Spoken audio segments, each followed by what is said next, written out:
Olá galera, um abraço a todos vocês. Hoje é quarta-feira, 27 de janeiro de 2010. Fazendo esse vídeo aula aqui para deixar uma dica para vocês aí. Bom, essa dica aqui vai para aquelas pessoas que usam internet via rádio, né? E por incrível que pareça, há uma maneira simples e fácil de deixar sua internet via rádio um pouco mais veloz. Basta ir nas configurações aqui. Então vamos ao que interessa, beleza. Primeiro você clica em iniciar, depois vai até meu computador, clica com o botão direito, no submenu você vem até propriedades. Bom, após ter feito isso vai abrir essa janela aqui, aí você clica aqui, ó, vou demorar um pouco com o cursor em cima da aba que é para você clicar, ó, onde olha aqui, ó, nessa aba aqui, ó. Você clica nessa aba, vai aparecer essa opção aqui, ó, gerenciador de dispositivos. Você clica, logo em seguida vai abrir essa janela aqui, ó.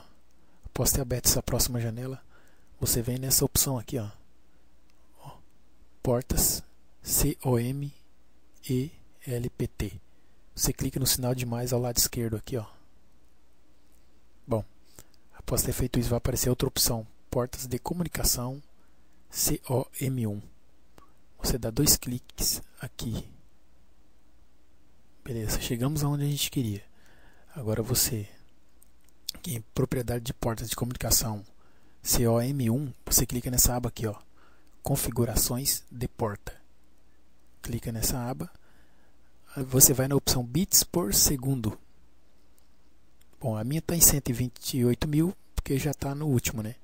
Mas em geral o pessoal quando configura internet via rádio, deixa sempre aqui, ó, em 9.600 bits por segundo. Então faz com que a internet fique um pouco mais lenta. Essa dica é para você deixar no último, no mais veloz.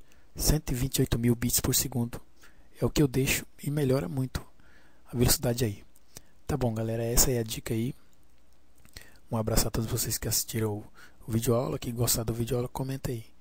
Garanto que vai melhorar de 35% a 40% a velocidade da internet de vocês aí.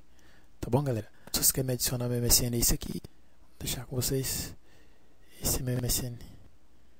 Aí, ó. Que entra em contato aí, anderson.ch.ribeiro@hotmail.com. Um abraço a todos vocês aí. Tchau, tchau. Bom, galera, quero lembrar vocês aqui, opa, já ia esquecendo. Após fazer esse passo a passo que eu expliquei, vocês reiniciam o computador, tá? Funciona direitinho, tem que reiniciar o computador. Então, um abraço a todos vocês, tchau, tchau. Até a próxima. Obrigado pela atenção de vocês aí. Até mais.